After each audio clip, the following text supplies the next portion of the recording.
Welcome back to the table. Today, Ryan and I are going to be taking a look at the next one from not just Lucky Duck, but also Van Ryder Games. This is a collaboration. It's called The Dark Quarter.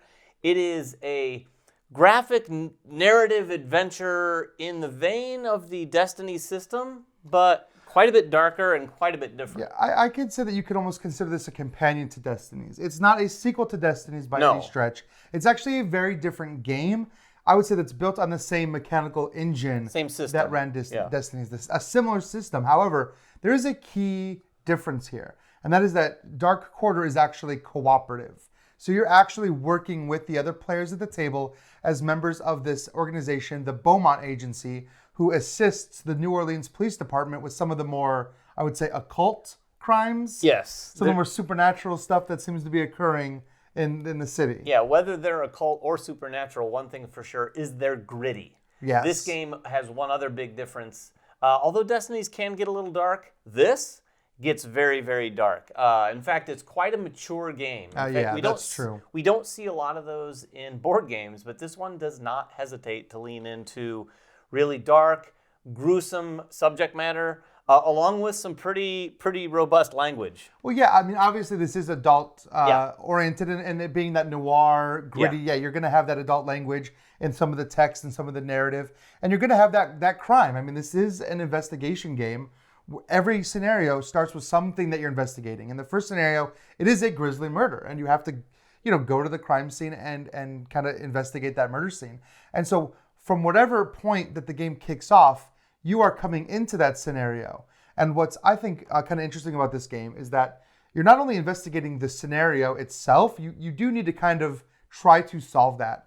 But at the same time, based on which characters you're playing, you're going to have some character stories mixed in that are kind of playing out in parallel to the crime story, which I think is, kind of cool. It makes it a very different game based simply on the characters you're playing. Yeah, that actually happens pretty significantly. We don't want to spoil too much about the first scenario. I don't know whether that was a demo or if it's part of the full game. Yeah, and that's a good point. So everything you see here, we have not tried to recreate any particular scenario because we wanted this to remain spoiler-free. Yeah, as much as possible. But like Ryan just said, in our game of this, I spent what I felt like was more time exploring my character's story. Yeah. Things that maybe I happened to do the night before, not that weren't necessarily related to the murder or anything like that. Or maybe not related. Or maybe they were. You don't really know, right? But yeah, the game definitely leans in, and then the narrative leans very heavily into sort of intertwining these characters with what's going on throughout the scenarios. Yeah, and it's a campaign game that takes place over the course of 4 scenarios. We have not had access to all 4, so we haven't played all 4, but what we've been told and kind of promised is that over the course of those 4 scenarios, the actual storyline of the game and some of those side tangent stories that your characters are experiencing are gonna kind of weave together.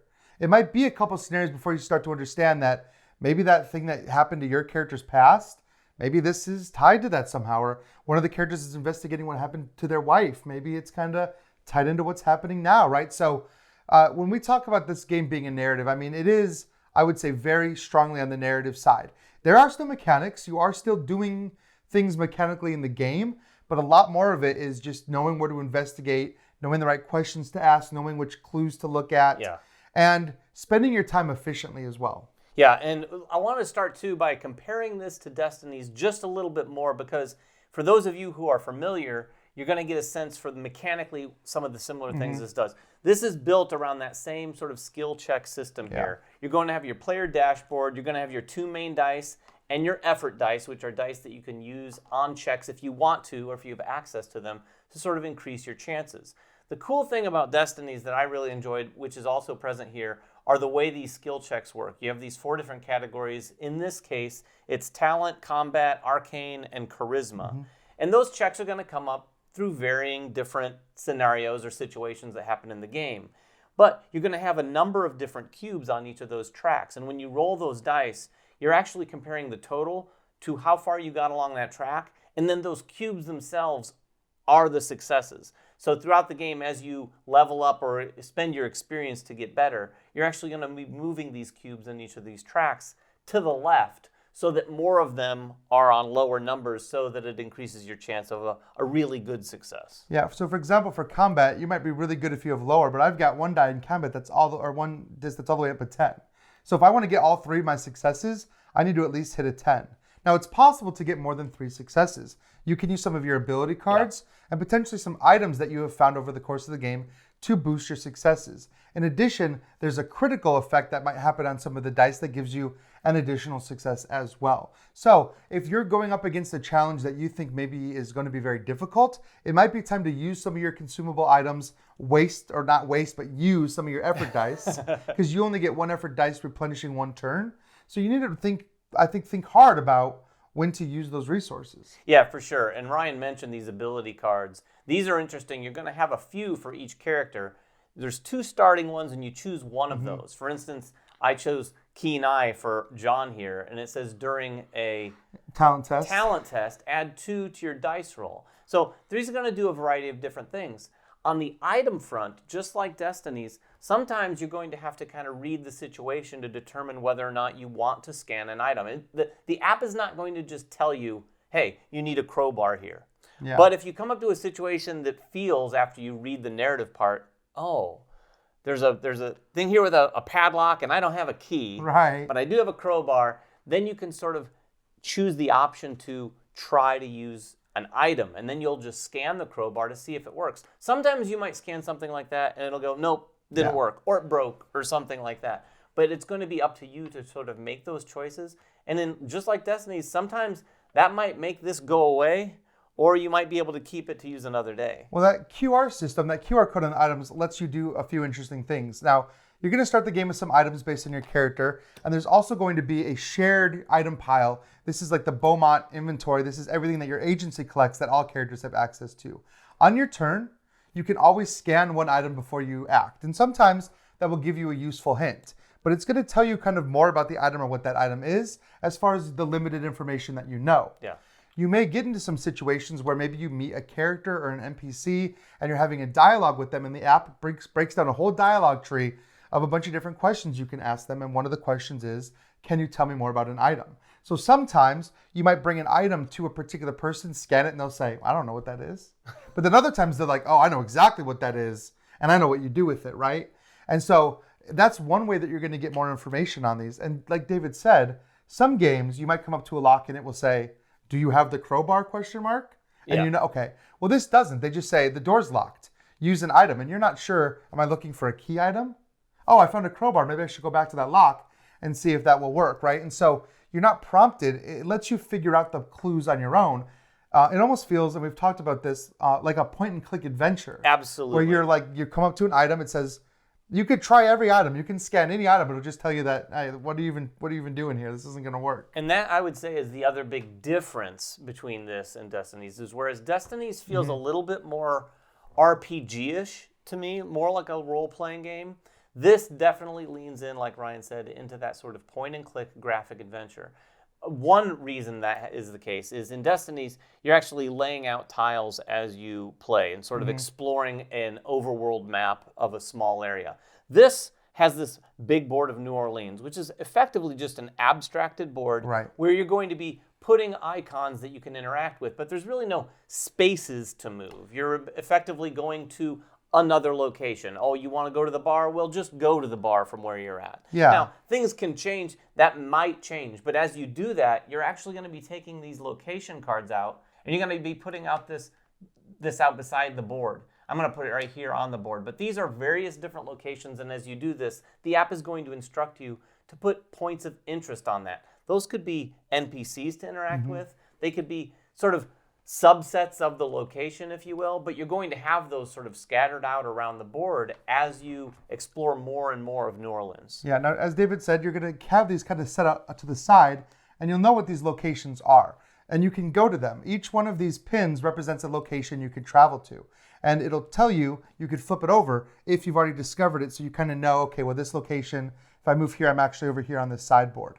You're also going to have some points of interest that are just out on the board. You don't know what you're going to get to. These points of interest can be out here on one of the locations, or they could just be out in the world map, and you could just move to that and you can investigate it. And that point of interest might end up being a location, It also just might end up being a person that's just somewhere in that area of the city that you can talk to. And I talked about earlier how some of these events are shaped by your characters. Every character is going to have a set of markers. There will be some locations that may appear on a map that are specific to your character's story, in which case they get a marker that says only your character can go there and interact with whatever that is. That's even true of some of the locations. There will be some locations that have items that maybe only a particular character can investigate. And so if you find one of those, that's kind of a key to the other player. And maybe you want to come over here and check this thing out because it's probably important to your character's storyline. Yeah, you are going to find out a little bit on other players' turns. Like Ryan said, if you go to a someone goes to a location, you might uncover that, oh, I'll bet John wants to go to that location. Yeah. Things like that. In fact, I think you played John in our scenario, right? And I think his apartment was one of the early locations you could go to. Yeah, right? His house. You can go to his house, and when you get there, there's a couple items in his house that only he can interact with. Yeah. So any character could have gone there and gotten some amount of evidence from that location, but John could have gotten the majority. And of course, that evidence comes in the form of items. There are story cards and consumable items that you can gain.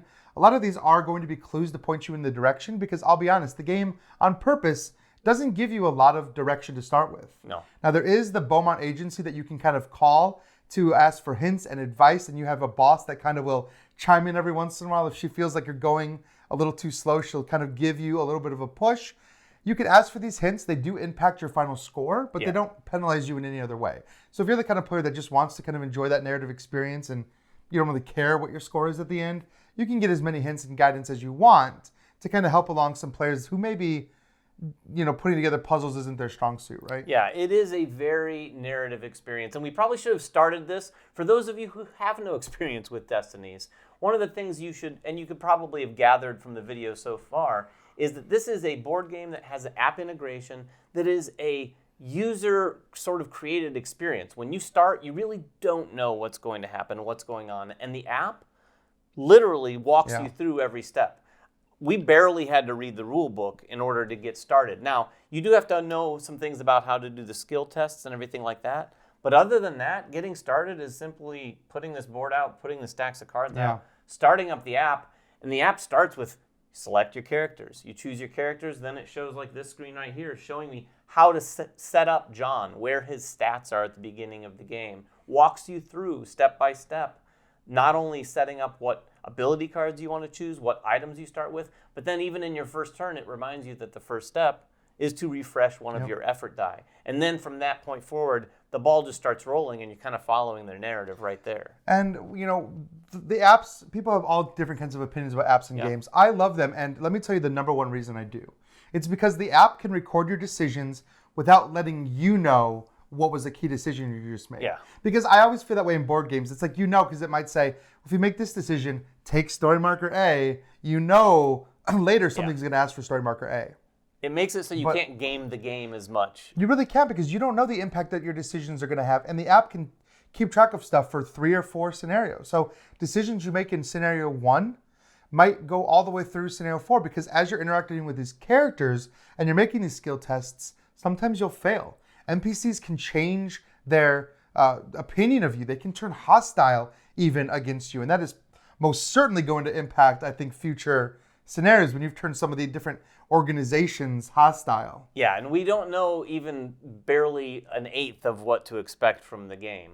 But this game, just like Destinies, is going to surprise you. There's going to be things that happen that you're like, oh, wait a minute, what? And this game, in our first scenario, I think even a little bit more than Destinies, we'd make some of those decisions, and the app wouldn't say too much to spoil anything, but it would definitely tell you, you just made an impactful decision. Yeah, well, yeah. This has been noted. Yeah, it will tell you that. It will tell you when somebody's opinion of you changes, it tells you on the app too. Right. And so you're like, oh, I just pushed a little too hard. I may have just messed up a little bit. Or maybe not. Maybe it was the right decision and the right way to go. But anyway, that is sort of our overview of the Dark Quarter. If you have any questions at all, check out their campaign or make them in the comments below. We'll get in there and try to answer what we can. But until next time, make sure everyone has fun at the table, and we'll see you then. Congratulations, you got to the end of one of our videos. Now, if you want more practice, just click on the video over here. It's another video. You might not have seen it yet, so click on it. If you don't want to do that, at least click on the subscription button below. That always helps us. And if you want notifications, please ring that bell.